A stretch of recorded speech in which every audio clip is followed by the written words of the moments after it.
Well, thank you guys for being here. We've got the heat on, so appreciate you guys doing what Floridians hate to do, which is go outside when it's cold. So I'm glad you guys are here. Welcome to Aletheia Church. If this is your first time, my name is Kevin. I'm one of the pastors here. We're glad that you are here to worship with us this morning. Parents of elementary school age kids, if you want, you can dismiss your children at this time to the back there. Teachers will be back there to take them off to their lesson, although they're more than welcome to stay in here as well. And if you have not yet had the opportunity and would like a scripture journal, you can just raise your hand. We have some volunteers around here that can come and bring a scripture journal to you. It's just the book of Hosea. I think it's got Amos and Joel in there as well, with the opportunity to take notes. We are studying the book of Hosea together as a church. And you could go ahead and turn over to chapter 2. That's where we're going to start this morning, and we'll finish up in chapter 3. And so while you're turning over there, I want to share a story with you guys. In May of 1981, so for many of you guys, this was before even I was born. So I know some of you guys are having a hard time imagining what that was like, but just, in the past, May of 1981, an international news story broke because a man by the name of Mehmet Ali Azza had attempted to assassinate the Pope. And Pope John Paul II was in his car while passing through St. Peter's Square in the Vatican, and bullets struck him in his abdomen, in his left hand, and in his right arm. And he underwent 5 hours of surgery, but made a full recovery. And Mehmet was immediately apprehended and arrested. Apparently, there had been a full plot where there was another person that was in the square that was supposed to set off a bomb to create a distraction so he would escape. They all panicked. He ended up being accosted by people that were in the square and the security for the Pope himself, and was arrested immediately.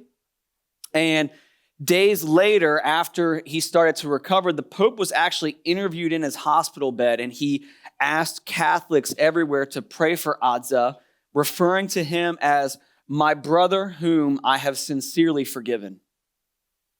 And Mehmet was eventually sentenced to life in prison, and the Pope went to visit him in 1983 while he was in prison, and much of their conversation was private. But in June of 2000, Pope John Paul II actually personally asked the president of Italy to pardon Mehmet. And this led to him being released from prison. And as I came across this story years ago when I was in high school, I remember being amazed by the surprising example of true forgiveness that you see here. It would be easy to be jaded and to assume that the Pope was just giving lip service when he was interviewed in the hospital days later, asking people to pray for this man and to forgive him. But some 17 years later, to still continue to have a relationship with the person who attempted to murder him, and to then be one of the primary reasons this man was released from prison, shows a different example of true forgiveness and restoration in a relationship. And it mirrors what we see God talking about in our text this morning in Hosea. See, if you've been with us over the last couple of weeks, we've been studying this book of the Bible together, trying to ascertain and understand what God was doing through the prophet Hosea. And if you remember back in chapter 1, what we said is Hosea was called to preach impending judgment to Israel in the middle of a period of peace and prosperity. Things were going well for them. They were doing well as a nation. And so as God himself goes to Hosea, he says, tell them that this is all coming to an end. You can imagine the people of Israel would have had a hard time accepting the reality that all of this was coming to a close.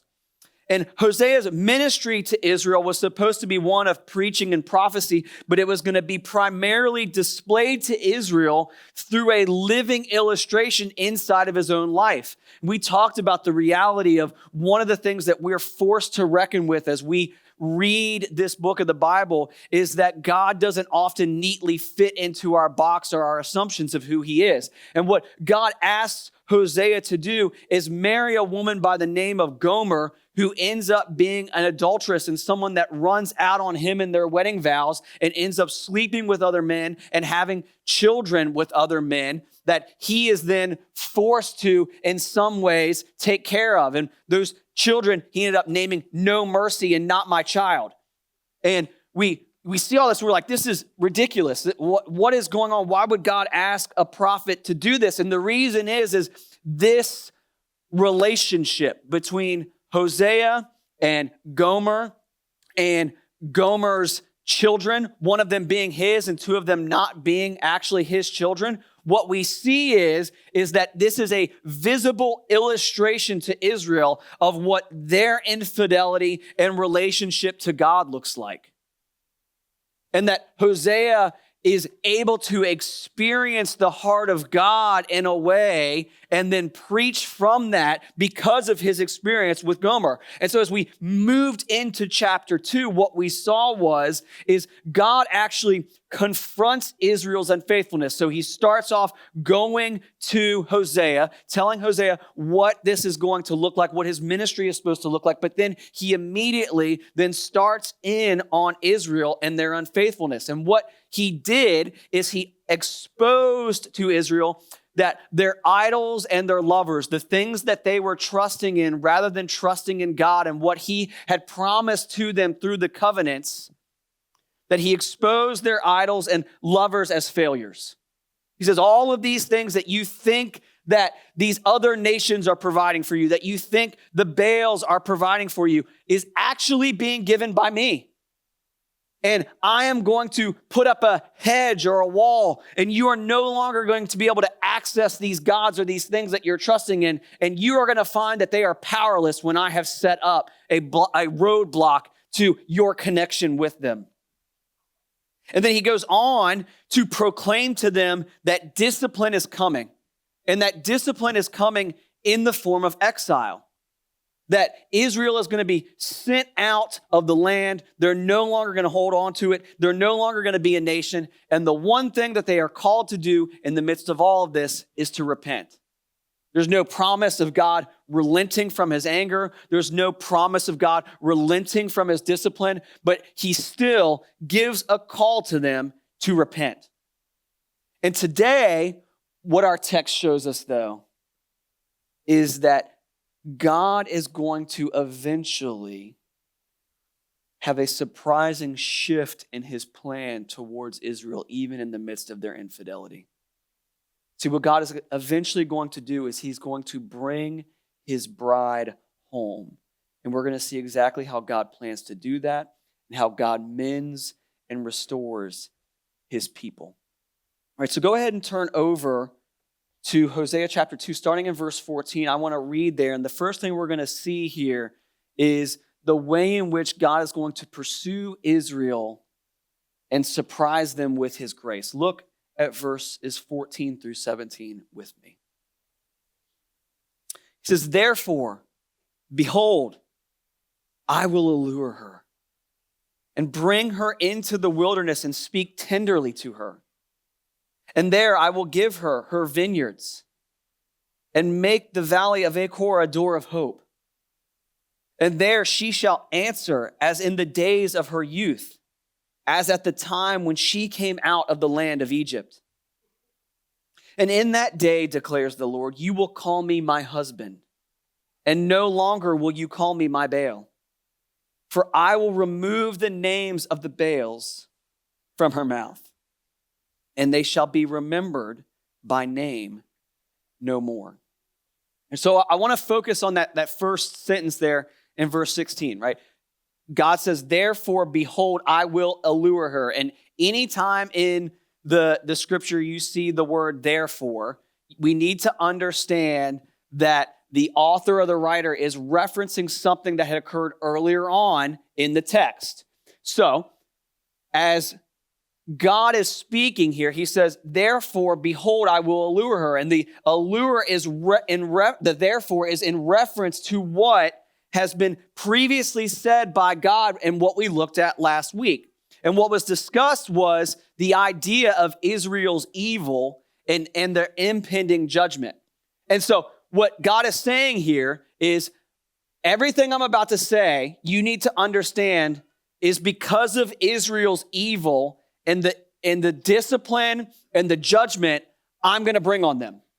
So because Israel has committed adultery, because Israel has run to other gods and other idols, because I'm going to exile them and send them into the wilderness, because my judgment is coming upon them and they're no longer going to be called my people and I will no longer show them mercy, here's what I have to say. And he says this, I will allure her. That word allure is the idea of wooing, that God is going to woo his people to him. Does anybody find this odd? To have God saying, hey, because of how wicked Israel is, because of their adultery, because of the judgment that has been passed on them, and the discipline that I'm enacting, I'm going to woo my people back to me. It's not what you would expect. I mean, especially consider Hosea for a moment, right? The man who married the wife of whoredom and who was attempting to keep this relationship together until the point where eventually she runs out on him and leaves the marriage. You would think if you were in that situation where someone had consistently and maybe serially cheated on you in your relationship, and you eventually throw them out of the house and annul the marriage and no longer are raising kids together. And you get to this point of the therefore, because my wife left me, because she walked out on me, because 2 of my 3 kids are not actually my own flesh and blood, would you say you're going to allure your wife back to you? I think the common response would be, yeah, I'm going to find a new spouse. I'm going to do something completely different. And you would think that God's response would be, time for a new people. Israel had their shot, game over. Enough is enough. I'm going to do something completely different. And yet what we see here is God's judgment becomes the opportunity for his mercy and his grace to be put on full display. You know, when we say those two terms, they're used to describe God a lot, but sometimes we kind of intertwine the definitions and don't understand them fully. But mercy is when God does not give us what we deserve, when he forgives. But grace is God giving us things that we do not deserve. And here in this passage, God does both. He surprises Israel in the midst of their rebellion and their adultery towards him as his people by reversing the fortunes of Israel out of the judgment of exile and destruction that he puts them in. Meaning that God is looking off into the future and saying, my people will be brought back to me and I'm going to reverse their fortunes. Look at verse 15 with me, and I'm going to relate some of this to things that we saw earlier. So in verse 15, he says this, and there I will give her her vineyards. If you remember back in verse 12 last week, right, God had promised that he would ruin their vines, meaning no more vineyards. I'm not going to produce any more agriculture for these people. That they've been receiving my blessings, receiving the water and the rain for years. I'm no longer going to give this to them. And yet God says here, I will reverse this. Later on in verse 15, he says that he'll make the valley of Achor a door of hope. Now, this is a pretty cool illustration and story that if you're unfamiliar with the book of Joshua, you probably don't remember it. But in Joshua chapter 7, the people have entered the promised land. Joshua is helping them take control of it and kick the people out that God says, the Canaanites, who are no longer supposed to be there, that their sin has fully been recognized and they're being judged. And so they enter into the Holy Land. And the famous story in Joshua chapter 6 is the story of Jericho. You guys are probably familiar with that one, where the people marched around the city and then eventually God crumbled the walls after they blew the trumpet. Okay, and they go in and they capture this well-fortified city. God's people had it put on display for them by God. Be dependent on me. I am the one who wins you your military battles. I'm the one that is giving you this land. It's not your might or your power or your military that's doing this. It's God himself. And so one of the things that had been decided for the Israelites when they would enter into the promised land and they would go to war is when they won a victory, typically what would happen in a military conquest is if you won, you got whatever was left over in the city. You got the spoils of war and you were to take those and you could keep whatever you had conquered. But God had told his people, do not take the money and the idols and the things left in these cities. Don't do it. Well, what happened was there was a guy by the name of Achan who did not listen to that and had taken some of the household idols when he went into Jericho and kind of kept them for himself. He kept a bunch of silver as well and he'd taken in.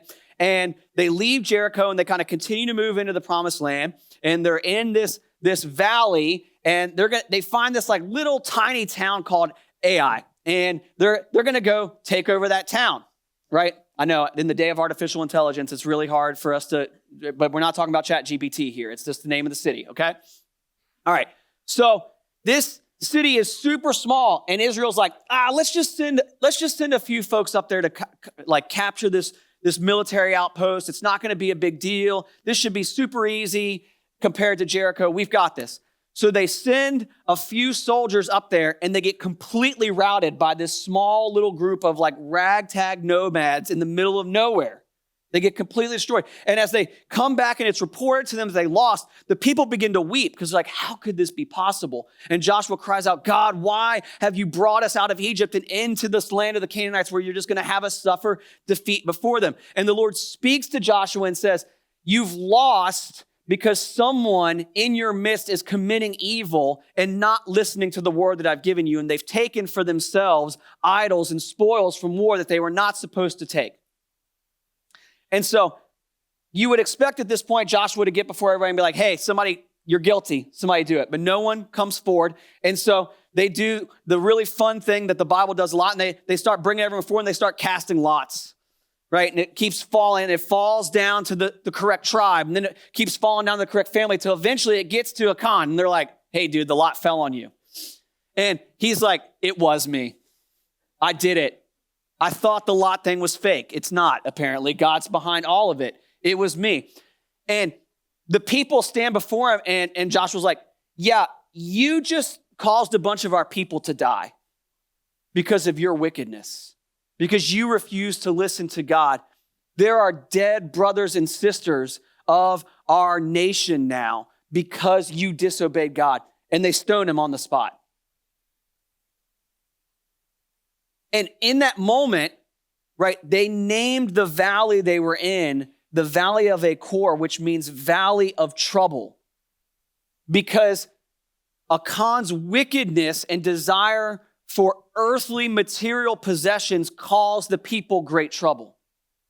And God is talking about this here if we go back to Hosea and saying, hey, remember that trouble that Achan brought on you? The entire nation has brought this on themselves at this point, that they've sought earthly goods, earthly wealth at this point, and it has been nothing but a valley of trouble to them. But I am going to come back in and I'm going to make that trouble into a door of hope for my people. That what God's people in their disobedience have done to create trouble for themselves, I am going to make a way of hope. He goes on to say this in verses 14 and 15, that he's going to bring them into the wilderness and speak tenderly to them. This is different than what we saw in verse 10 where he had told them there will be no rescue. He's now saying, I am going to give you an Exodus-like deliverance from this exile. And there's two aspects to understanding this as he speaks about the wilderness here. The first is this would have immediately taken people back, the Israelites back to their understanding of what it was like to be liberated from slavery inside of Egypt at that time, and how God's people kept the story alive that God had delivered them from the Egyptians and taken them into the wilderness. But then the wilderness was a period of time where the Israelites were not allowed to go into the promised land because of their disobedience. And they spent 40 years there in the wilderness, sojourning, waiting for God to say that it was okay to go in. And I've had people ask me over the years, like, why did God do that? Well, one, it was discipline he had given to a previous generation for not trusting in him and keeping faith. But as Tim Chester says, he says, the wilderness was a place to get the Egypt out of the blood of the Egyptians, out of the Israelites. That it took time to get the things they had learned and the ways that they were living out of their system. And so God was doing this to them. And so what God is saying here is, when I send you into exile, that is going to be a period of the wilderness for you to get all of this idolatry and false worship out of your system so that you'll return to me. And then lastly, in verses 16 and 17, he says that in that day, declares the Lord, you will call me my husband, and no longer will you call me my Baal. For I will remove the names of the Baals from her mouth, and they shall be remembered by name no more. And so he's saying here, if you remember correctly, what the Israelites were struggling with was worshiping the Canaanite gods and running after them and all that they had. And the word Baal, if you don't know this, means master. But the interesting thing about the Canaanite religion is that there were many Baals. And so you could kind of choose your own master and whoever was there of the pantheon of the gods in the Canaanite religions.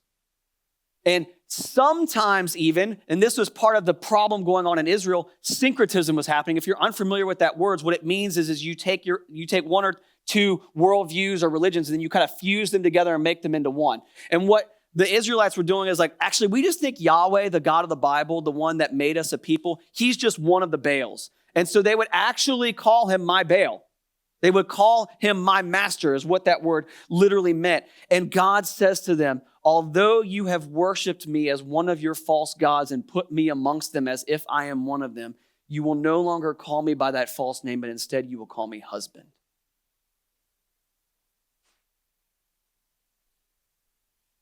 Giving to them an understanding that their relationship is not going to be one of service or earning their master's good favor, but instead a relationship of intimacy and affection. See, if you are a slave to a master, you do what your master tells you to do, so you stay in his good graces and are not punished. But if you are married, you have an intimate relationship full of affection where one another agree to love one another out of mutual submission and love. And so we see here that God says to his people, I'm going to woo you back. I'm going to allure you back to me, which will bring restored intimacy and blessing. Now, the question immediately is going to be, how? How does God plan to do that? We'll look at verses 18 through 20. He says, and I will make for them a covenant on that day with the beasts of the field, the birds of the heavens, and the creeping things of the ground. And I will abolish the bow, the sword, and war from the land. And I will make you lie down in safety. And I will betroth you to me forever. I will betroth you to me in righteousness and in justice, in steadfast love and in mercy. I will betroth you to me in faithfulness, and you shall know the Lord. So, two separate things I want you to notice about God in these verses, because what God is doing is he is promising to restore Israel to himself, but not based upon anything Israel does, but through his own faithfulness. Right? That first part, I will make for them a covenant. Now, the word covenant inside of the Old Testament is a sovereign, binding agreement initiated by God that structures his relationship with mankind or with humanity. So it's a way for us to understand how we interact with God and the promises that he makes to us. And it's often built on those promises. And sometimes, if you've noticed covenants in the Old Testament, there's the Mosaic covenant, there's the Abrahamic covenant, there's the Davidic covenant, that different covenants kind of carry different connotations with them. And some of them are conditional, meaning that God will do X, Y, Z if his people do X, Y, Z. But most of the covenants are God is going to do this simply because he promises he's going to do it, meaning that they are unconditional. It's kind of this way is kind of like how I describe this. When a husband and a wife exchange vows with one another on their wedding day, they are making promises to one another, and those promises are unconditional. It's a big, big commitment.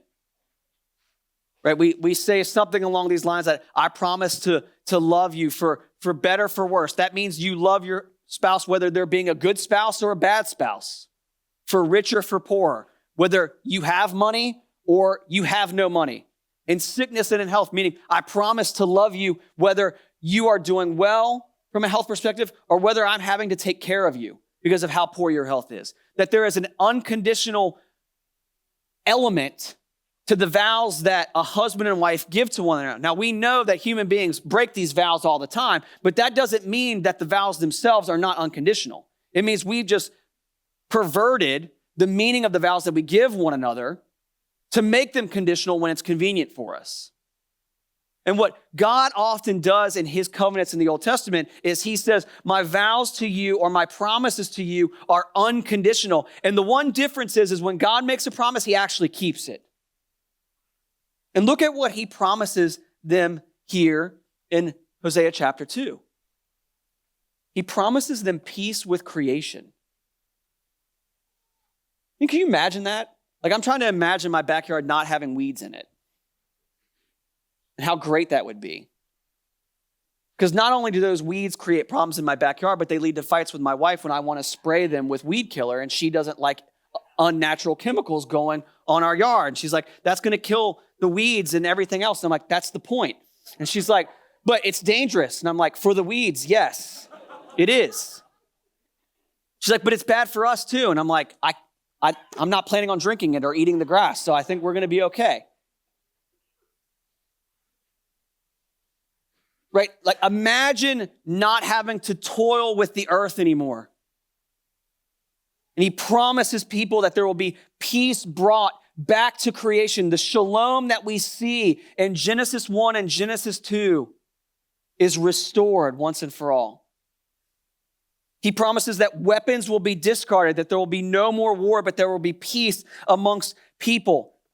And then lastly, he promises that he will reunite his people to him. And if you notice in all of these promises that he gives here, there is no mention of Israel's part or what they need to do in the contract. This would be like if you have student loan debt, you graduate college, and the university says, we're just going to pay this for you, no strings attached. Now, that would never happen. I hear you. Although I'd be a little jealous because my wife and I had to pay back our debt. That the reality is that God makes no pronouncement on the Israelites of what they'll need to do, because this is an unconditional covenant and promise that God is making to his people. That I will restore you, that I'm going to set creation right, and that I will bring peace once and for all. And you might say, well, like, how is God going to do that? And you see him say this 3 times, I will betroth you. Now, that word betroth is the modern day equivalent to like engagement for us. A betrothal is where you display an intent to be married, and in biblical times, it often carried with it a dowry, which was a price you had to pay to the bride's family, signifying, I intend to marry this person. Here are gifts I am giving you and your family so that I can marry this woman. It was something that the groom gave to the bride or the bride's family. And what this did is it showed an eagerness and a warmth to enter into a relationship with this person. In this instance, though, right, as God is saying this to Israel, he's saying, I am going to betroth you, and here is my dowry to you to display my love and intention with you as being your God and you being my people. And then look at the 5 things he gives to them in this dowry. He says he gives them righteousness as a gift, meaning he declares or bestows upon them being accepted before him as being spiritually okay, or having actually listened to God and followed his law, even though they had not. He goes, I'm going to give you righteousness. He says he's going to give them justice, meaning that they will have this vast and profound and complete understanding of what it means to honor God and live before him and know how God is both just to his people and righteous to them. It says that he's going to give them steadfast love, and that word in the Hebrew is hesed. And in the Greek, it's agapao, or God-like love. And what it means is it is a love that is not based on your feelings or your emotions or your experience, but it is a choice motivated by devotion and true love to that person or thing. He says that he's going to give them mercy, meaning he's going to have compassion on them, even though they do not deserve it. And then it says that he's going to give them faithfulness. And when God uses that term to describe himself in the Old Testament, it means he will not quit. See, what we see God saying here to Israel is he does not merely forgive them, he re-covenants with them. The covenant that they had violated through Moses is now going to be reestablished between him and his people. And it depends completely on him and his goodness. Notice that nowhere in this statement to Israel does God say, if you do the following, I will give you these things. No, he simply says, I will betroth you. I will marry you. You will be my people. And that grace he gives them of righteousness, of justice, of steadfast love, of mercy, of faithfulness, makes them his people once and for all. And it reverses the past judgment that he had pronounced on them. Look at verses 21 through 23 with me. He says, and in that day I will answer, declares the Lord. I will answer the heavens, and they shall answer the earth. And the earth shall answer the grain, the wine, and the oil, and they shall answer Jezreel. Remember, anytime we see Jezreel, God's using a play on words there to refer to Israel, but the fact that he's planting them. And I will sow her for myself in the land, and I will have mercy on no mercy. And I will say to not my people, you are my people. And he shall say, you are my God. What we see being promised in these verses is a complete reversal of chapter 1. We see God saying, judgment is not the final say for my people. It will come, but it is not the final say. God restores. He restores Israel's provision. He restores their identity. And he restores them in a relationship with himself. See, because Israel believed that the way you interacted with God was by appeasing him, the same way that he interacted with the Baals. And so they believed that if we just provide the sacrifices, and if we just do some of the things mentioned in God's law, our master will be happy with us and we'll be doing what we're supposed to be doing. And God's saying, no, it's so much more than that. I desire to be in a relationship with my covenant people. In the same way, in my marriage, I don't just seek to do a couple of things that Jackie lists as her preferences in our home. No, I seek to have an intimate relationship with her because we are husband and wife. God does the same. And you might ask yourself, well, how? How does God plan to do this? Because so far he's made a lot of promises, but how does he plan to do this? And this is where things are going to get really good. Right, look at chapter 3 with me. See, the thing about the book of Hosea is you have to be careful paying attention who's talking and what's going on. Right, because you've got God talking to Hosea, then you've got God talking to his people, and then you've got God making future promises, then you got God talking to his people again, and then we're going to come back here, and when we get to chapter 3, verse 1, we're going to see God speaking to Hosea again. That's why it says, and the Lord said to me, this is Hosea talking, and the Lord said to me, go again, love a woman who was loved by another man and is an adulteress. Even as the Lord loves the children of Israel, though they turn to other gods and love cakes of raisins. So I bought her for 15 shekels of silver and a homer and a lethek of barley. And I said to her, you must dwell as mine for many days. You shall not play the whore or belong to another man. So will I also be to you. Now, Hosea and Gomer are brought back into the story. Right here, God has had Hosea marry Gomer. He experienced the fullness of her adultery and the destruction of their marriage and their relationship. The pain that he experienced, the judgment that came upon Gomer to the point where he sent her out of the house and she went off to live with her other lovers. And here at this point, Hosea is living on his own. He's not with Gomer. She's nowhere to be found. And God says this to him,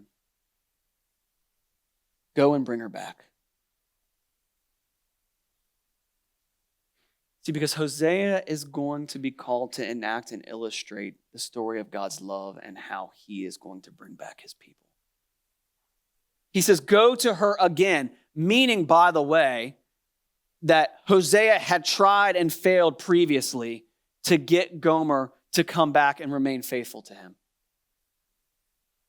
And he says this, love her. When he says that to Hosea, he's saying, choose her even though she is not worthy of it. She's an adulteress, God. Love her anyway. She's blown up our family. Love her anyway. And if you notice there in verse 1, he says, even as the Lord loves the children of Israel. Goes back. He says, you're going back and bringing back Gomer into your marriage will display my love of Israel, even though they turn to other gods and love cakes of raisins. You might think, like, why? What's going on with raisins? Right? Why? Oftentimes, when they would make sacrifices to the Baals, they would eat cakes of raisins as part of worship of the Baals. And this is the crazy thing. Here's what God is saying. The people are so easily satisfied that they chose their God over what kind of food they were eating in temple worship. It's really easy to look at Israel and be like, man, that's really stupid. Raisins? You picked God because of raisins.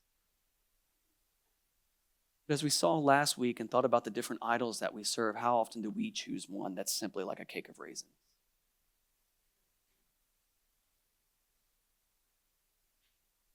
And God calls them out and says, although they do this, although they commit adultery against me, run after them anyway. Because that's what I'm going to do to my people. And Gomer at this point is likely a slave.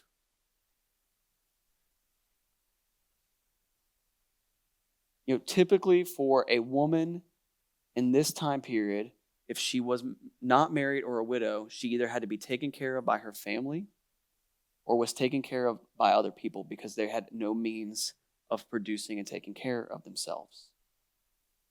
And so when Gomer left because she had committed adultery and been thrown out of the house, eventually she gets sold into slavery. And Hosea redeems her. This is an actual term of what you could do in the Old Testament. If someone was in slavery, you could go and buy them back out of that slavery. And what Hosea does is he goes and he buys her back for 15 shekels of silver and a homer of lethek and of barley. He pays the price to bring her home. And I want to point out, you may think that's not a whole lot. It was then, but more importantly, how little did her lovers think of her to sell her for that much? It's a visible illustration to Israel of how little their lovers will care for them to be bought back with a price eventually. To the point now where Gomer is no longer a slave. She's been freed. She's been bought back out of her slavery by her ex-husband. And then he says to her the following: you must dwell as mine for many days. You shall not play the whore or belong to another man, so will I also be to you. He said, I didn't just buy you back so that you wouldn't be a slave anymore. We're going to be husband and wife. You're going to love me. I'm going to love you. And you're not going to run out on your vows this time, and neither am I. In the ways that you committed adultery against me and then ran out on me and I didn't run after you and I gave up on you, we're not doing that this time. I will be your husband and you will be my bride. And then in verse 4, God flips back the perspective again. It says, in the same way that Gomer was in slavery, Israel will spend a season without prince, without a king, without the ability to sacrifice, without an ephod or household gods. And here's what God's saying. There's going to be a period of judgment where Israel is going to be in slavery, where they're not going to hear from God. They're not going to be able to worship. They're not even going to be able to worship their false gods. They will have no king. They will have no military power. They will not be a people. They will not be a nation. And then, afterward, the children of Israel shall return and seek the Lord their God. They're going to seek me and they're going to return. And they shall come in fear to the Lord. And look at what he says. They will dwell in his goodness in the latter days. See, God promises to Israel here, I will love you, I will redeem you, and I will restore you, the same way that Hosea does Gomer. The interesting thing is, he doesn't say anything about the how. He just says he's going to do it. So how would we know? What would this look like for God to rescue his people? See, because Hosea is called to show us the heart of God for his people. He loves Gomer, he redeems her, and he restores her, even though she's unworthy. It's a visible demonstration of what God will do for his people. But God doesn't share how he's going to do this. He just gives us all the promises that he is going to do it. But fortunately for us, we do know how God did it. See, God loves, redeems, and restores, and not as Israel expected. See, Israel expected some sort of conquering king to move back in and to reestablish the nation of Israel and to throw out Greek influence or Roman influence and reestablish the nation state of Israel. But what God actually did, his plan was far greater than that. And when Israel wandered, God loved them anyway. And then he redeems them, not with money, but he paid for the freedom of his people with the blood of Jesus Christ. See, some people, and I love to ask this question when I'm doing evangelism out on campus, but I'll meet someone that may be familiar with Christianity, but not actually embrace it themselves. And one of my favorite questions to always ask them then is like, hey, how familiar are you with the story of Jesus? And they'll say, pretty familiar. I know lots of things. And I'm like, tell me a little bit. And they'll always mention his crucifixion and his resurrection. Whether they believe in the resurrection or not, they'll mention those things that Christians believe about Jesus. And then I always ask the question, well, why did Jesus have to die? Why was he crucified? And you normally get all sorts of answers. Answers like, well, he was a political martyr. And it's like, he was a bad one then. He was misunderstood, so they murdered him. Okay? But if you read the gospel accounts, Jesus is fully aware of what he's walking to during the week of his passion. And what he says consistently is, no one takes my life from me, but I willingly give it up. See, because what was happening in this moment is that there was a price that needed to be paid for all who have transgressed and fallen short of the glory of God. This meant Israel, but this meant all of mankind, because the promises that are being made to Israel here are not just for the house of Israel, they're for all of creation. And the penalty for mankind's rebellion towards God, and if I can be so blunt, their surrender to the kingdom of Satan and his slavery, was a redemption price paid in blood. It wasn't paid for with a lamb that would be celebrated or observed in the Old Testament on the Day of Atonement. No, it was paid for by Christ willingly going to the cross and giving his flesh and his blood to redeem and buy us out of our slavery, to sin, to Satan, and to death. This is why Peter says this in 1 Peter 1, verses 18 through 19. He says, knowing that you were ransomed. Remember that word ransom, paying a price for you. You were ransomed from the futile ways inherited from your forefathers, not with perishable things such as silver or gold, but with the precious blood of Christ, like that of a lamb without blemish or spot. This is why Christians celebrate the crucifixion the way that we do and the resurrection, because we know that it was Christ's sacrifice that redeemed us from our slavery to sin and death. And then in redeeming his people, God restores us to lead us to worship and lifelong faithfulness with him, dwelling in his goodness. This is exactly what Paul says to Titus in Titus chapter 2, and talking about the resurrection. He says, and it leads us to worship and lifelong faithfulness, dwelling in his goodness. This is verse 14, who gave himself for us to redeem us from all lawlessness and to purify for himself a people for his own possession who are zealous for good works.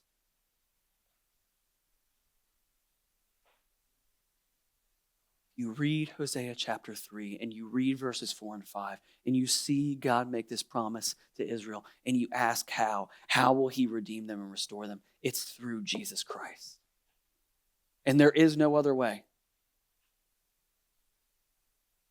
This isn't choose your own redemption.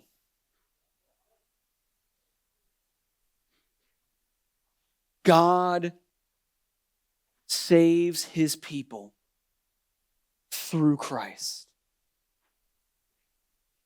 And this isn't just Israel's story, by the way. This is mankind's story. It's everyone in this room.